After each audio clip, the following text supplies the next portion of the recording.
Welcome to EJH British Cars. So I've been working on the interior, putting carpets in, and I thought I would just kind of go over, most of the carpets are straightforward, but with the transmission, I think it's a little more complex. So I thought I'd talk about that a little bit, and I'll show you the way I found to help you install the seat runners. So let's go take a look. I'm putting the carpets in on this side, and I put these special carpet snaps in. So a couple of snaps and screwed in through the floor, and these, I'll show you these one that's not installed in a minute. And then this is the one I really wanted to talk about, was the transmission tunnel. This has got underfelt everywhere, but this is an odd shape to fit. And you can see it fits fairly well, and there's a lot of cutouts. So cut out here, cut out there for the dipstick. There's a small hole way in the back for the drain tube, and there's another small on the left side for the overdrive wires. So let me show you how I did this tunnel. If you remember, there's a big speaker hole here, and I actually cut out a round of the sheet metal I've been using to fix all the rest of the body, and there's 4 little notches, so I put some J-clips and sheet metal screws to hold that in. You can't even tell I did it. It's got a piece of felt underneath it too. And I've also installed this rubber surround, and that's kind of weird. I think they must have glued it in place originally, but it's held underneath this edge here. And what I did here is actually a piece of aluminum angle, and I glued it to there, and I squeezed it in between the outside of the rocker panels and the door skid plate. And then over here, I ran it up, put a couple of pop rivets in it just to hold it, and I also glued it up here because I can't get in there. And this seems to have worked fairly well. But I just don't trust glue that much, particularly here where it's forever going to be getting pulled back and forth like that. Well, I had a problem with the video in here, so I'm going to just put a picture of the transmission tunnel liner and tell you what I did. So if you look, you'll see areas marked 1 and 2.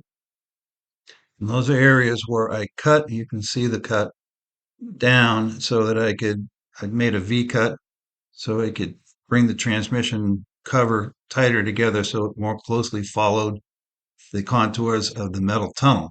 In this area, you can see that there's 2 squared out areas, and that's where I placed some old denim from an old pair of jeans behind the cuts and glued them in place just to hold everything together. And the outline shows approximately the edges of where the denim is.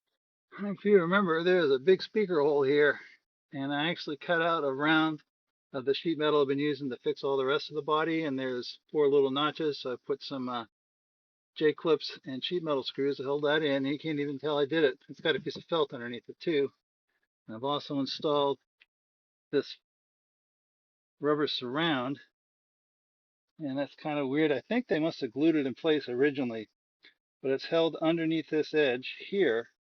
And what I did here is actually a piece of aluminum angle, and I glued it to there, and I squeezed it in between the outside of the rocker panels and the door skid plate. And then over here, I ran it up, put a couple of pop rivets in it just to hold it, and I also glued it up here because I can't get in there. And this seems to have worked fairly well. But I just don't trust glue that much, particularly here where it's forever going to be getting pulled back and forth like that. Well, here's the 2 pieces of the carpet snap. So this piece with the prongs goes through the fluff side of the carpet to the backing, and this goes underneath the backing. That's the side towards the backing, and that's what would show if you turn the carpet over and see it. So the best thing to do is to install the snap first, which we've done. It's just under here. You can feel them pretty easy. And then you want to make sure the carpet is exactly where you want it. So I'm going to go ahead and pull this tight. I've got this tight, and my snap is right there.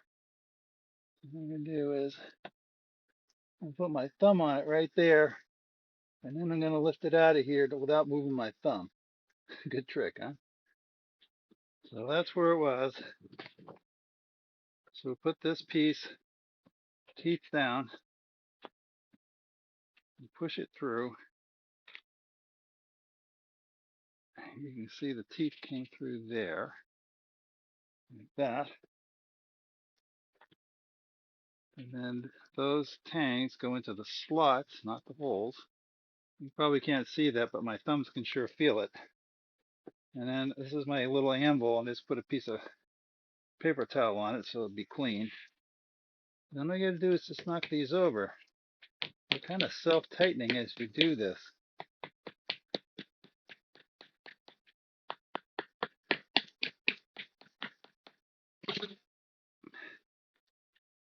And as you see, that's got pulled into the carpet, and if you go like this a little bit, it'll hide it even more. So you're always going to be able to see it, because they do sell chrome ones instead of black. Doesn't make much difference to me. I happen to have black, so that's what I'm going to use. Now we'll get to see how well it fits. Here's the carpets all installed. Kind of messy over here. I'm keeping my tools over there. So you can see wool carpets, they came out pretty nice. Everything kind of just overlaps. We put a snap here and a snap there. There we go, snap down. You got to make sure when you do that you put a fairly big hole in the underfelt. If you make it just the size of the connector, when you try to cross the felt, it'll just pop the snap back off. So it looks pretty good. Overdrive is connected back up. Anything I need to figure out is what I should be doing here. I'm going to guess probably just put a bit of vinyl in there. I could pop this off. These felts, I've glued them to, you see there's a line, there's actually two pieces of aluminum. There's a thin piece, that's this step, but there's another piece here, which is a piece of angle, and it's glued to the black, and then it just clamps, it goes underneath this step, and I just screw the step in, so this will come off really easy, and I can just take that line over the top, and I'll take these two screws out, and I'll just slide it up underneath, and that should dress it off pretty nice. I wanted to show you this little trick I figured out for putting down the seat racks. So let me get set up for that and we'll show you. This is a hole cutter. See this stick right from Harbor Freight. So it's very much that's like a scratch off, a gasket and I placed hole cutter that is a punch, but it has a hex drive. It up from the bottom here. Other than that, it's almost identical. I'm going to do this 5 more times. The nice thing is you can use a file and just resharpen that and just get it spinning and file it gently with a fine tooth file. And then what you do is you center that on that scratch jaw.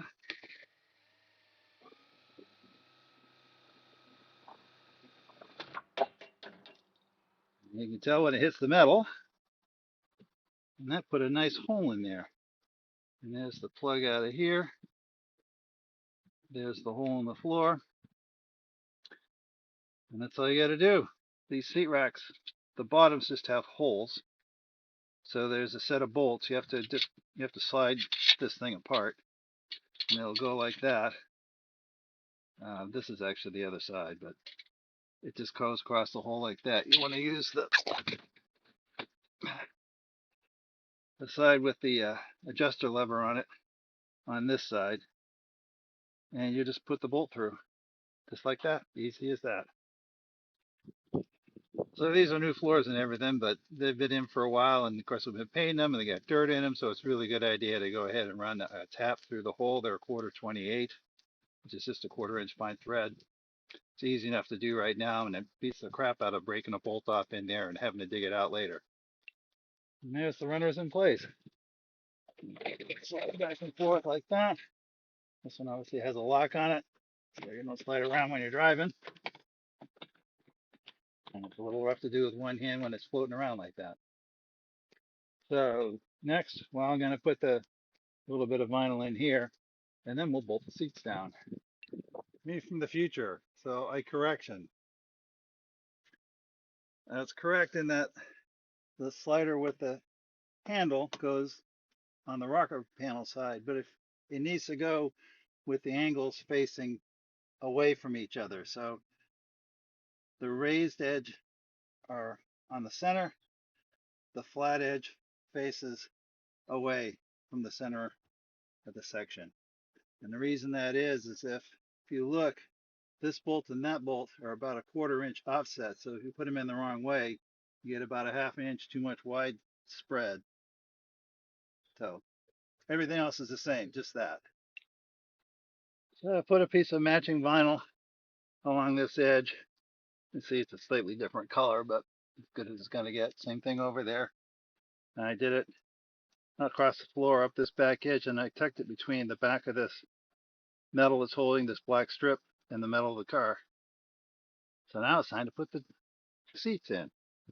You can see I got the tracks in, and bolts are sticking up. Let's see how it goes. So I gets the fixed back chair. So you're going to get the two runners about even. Somewhere a bit forward, this seems to be the easiest. So this is the new bottom, and these two back bolts aren't quite lining up. These 6 lined up quite well, but as you can see, they're creeping. So I'm just going to take a file and open these holes up maybe about 1/8 of an inch. And I did find that I have these back about 1 inch, and that's where the seat starts hitting the transmission tunnel here. So maybe a little further back, I don't know. It is quite a ways forward. Anyway, let me file those holes. And there it is bolted down. So the only issue, and I much of one, this side was slightly bowed, so I got these 6 in okay. I got that one started. I got that one started, turned it down. That gave me enough threads to start that one. So that's not bad. All I have to do is fit the seat cushion, and that should just go, the wire underneath goes under these hooks, and it should just slide in. There it is, in. And the only trouble I had is it didn't want to slide quite far enough back. Put a piece of cloth and a flat bar, put it inside the base of the steel, pushed against that leading edge of the bottom frame, making sure at the same time pressing down on the back to make sure the bottom catch is caught, and in it went. So I've got to do the other one now. Well, there it is. Seats in, carpets in. Still got a couple of small things to do. Shift knob and a few other odds and ends. But it looks pretty nice. Never seen it with an interior before. So I hope you enjoyed all that. It's took a couple of days to do it quite easily, 2 or 3 or probably 3 or 4 by the time you think of everything that I did. It looks like it'd be really easy, but it never is. It's always things to trim and things to fix, and the seat that I had rebuilt, the bottom needed to take a drift to that a little bit because the holes weren't quite centered. But it all came together in the end. What do you expect from a 71-year-old car, right? Don't forget to like, subscribe, share, join, and comment, and we'll see you later.